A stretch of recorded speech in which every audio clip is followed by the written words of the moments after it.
How's it going, ladies and gentlemen? My name is TheStarkz, and welcome to a brand new YouTube video. Today, we're going to be talking a little bit about Naughty Dog and obviously their upcoming, highly anticipated PlayStation 4 exclusive called The Last of Us Part 2. Now, I know I've been covering this game for a long time on this channel, but we're not going to focus too much on The Last of Us. We're going to try and talk about Naughty Dog specifically. But this is an article that I picked off of Jack of All Controllers. Now, from my understanding, this is an actual independent website by an individual named Ryan. Now, I've checked out his work before. I'll leave this article in the description below for you to read on your own. However, I do encourage you to support this guy because, like I said, from my understanding, it is an independent website. And, as an independent YouTuber myself, I want to give, a shout out to an independent author and writer and journalist. So, without further ado, let's get into the article. So, it states, Naughty Dog, the Santa Monica-based Juggernaut studio, is hiring like a madman. There is a total of 18 listings for the entire month, which means that the team needs help for their upcoming project. From art to audio to quality assurance and their engine team, there is plenty to try and get hired for. If you're interested, of course, you can check out the website where it's linked to. The Last of Us Part 2 is in development now for the PlayStation 4, has been in development now for the PlayStation 4. It takes place after the original 2013 blockbuster and features both Joel and Ellie alongside a new cast. So, let's go over some of these job listings, shall we? So, in the art and animation side, you have a lot of the character riggers and character model and environment artists and texture artists and melee gameplay animator, which is interesting because I know Anthony Newman, from my understanding, is the main guy under the gameplay side, from my understanding, and maybe game level design side. But from my understanding, I'm pretty sure he's gameplay specifically. Under audio, there's localization manager, which is a temporary position. You have level lighting artist, which again is temporary. You have under game design, there's level/environment designer, which is for single player, which is interesting. I mean, the game looks spectacular, so the fact that they need another person is ridiculous. But there's a lot for programming, some of which include multiplayer gameplay programmer for the game team and multiplayer server programmer.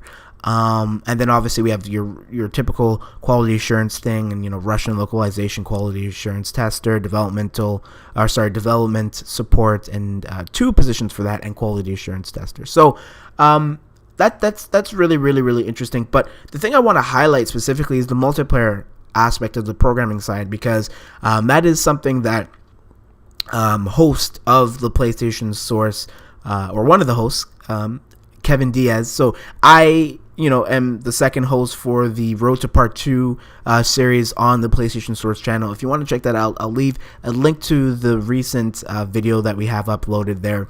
And essentially, Kevin mentioned at some point that, these job listings might suggest that Naughty Dog may be working on something a little bit bigger, specifically for the multiplayer. Now, obviously, like I said, I want to highlight multiplayer gameplay programmer and multiplayer server programmer.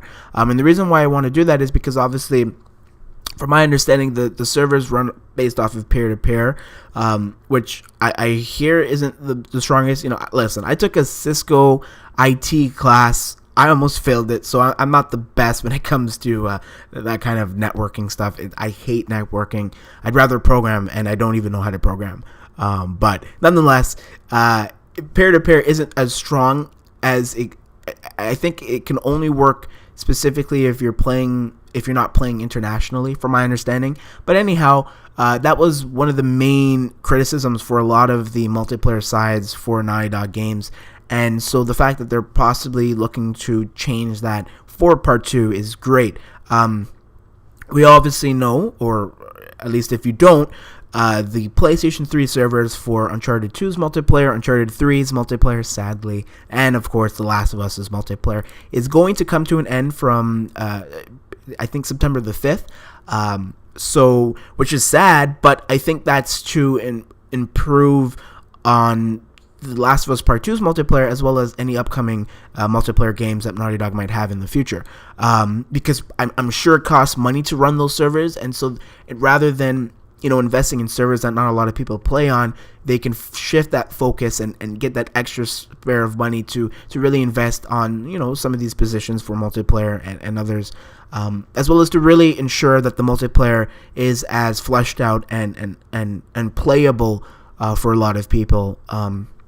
Because Naughty Dog games tend to have a lot of lag, especially if you don't have the greatest internet. But nonetheless, I think what Naughty Dog could be doing here as well is making a battle royale. Now, I've made a video on this before, and you can watch it if you wish, or you can agree and disagree with me in the comment section below, but I would want to see a battle royale mode for The Last of Us Part 2.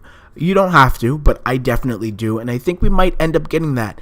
And based off of the positions here, I'm slightly also confused because I don't know what this could mean for The Last of Us Part 2 and possibly another IP or project, because Naughty Dog has been working on The Last of Us Part 2 fully since, I want to say, 2016, maybe 2016, maybe even before. I know they were working before that, but, after the events of, after the events of 2017's beautiful Uncharted The Lost Legacy releasing, I want to say that Naughty Dog have been working since then on The Last of Us Part 2, which means, if you want to do the math, it's been about 2 years exactly, because I think Uncharted The Lost Legacy came out almost 2 years ago, which means that they've been working on The Last of Us Part 2 in full for about 2 years now, and maybe more, but let's just say 2 years. And the fact that they still need people, that it slightly worries me, but this could mean that it could be a little bit bigger, either the story and multiplayer, and possibly a new IP being in the works. And I doubt it, but I think this is specifically just for Naughty Dog's The Last of Us Part 2. So it's interesting stuff. The fact that they have 18 listings, 18 open positions for July of 2019 means that they are probably around or in the process of being within the crunch time of The Last of Us Part 2. And I don't know if that's because they're trying to push The Last of Us Part 2 to come out this year, which would be freaking mad. Now, I was talking to another individual yesterday while playing The Last of Us, and she mentioned how, or he, I forget, but nonetheless, they said that if Naughty Dog PlayStation were to have two big exclusives like Death Stranding and The Last of Us Part 2 come out for November, that would be absolutely insane. I doubt it, because I don't think they would want to do that. I don't think it's smart to do that, but it would be cool to see. But, let me know your comments and thoughts and opinions in the comment section below regarding the huge number of listings for July of 2019. Are you slightly worried by this? Because I made a video a couple days ago about me being slightly worried, and, a few people kind of, I guess, interpreted it a little differently and basically claimed that I was impatient for whatever reason. I don't know. Perhaps I really don't know. People just like to twist things. But anyhow, let me know, because I'm curious to hear your thoughts and opinions regarding this. I wouldn't say this makes me worried. I think it makes me a little bit more hopeful for The Last of Us Part 2 and whatever they're cooking up in the multiplayer side. But yeah, let me know. And of course, if you're new to my channel, I would appreciate it if you subscribed. And with that being said, I've been TheStarkz. Peace.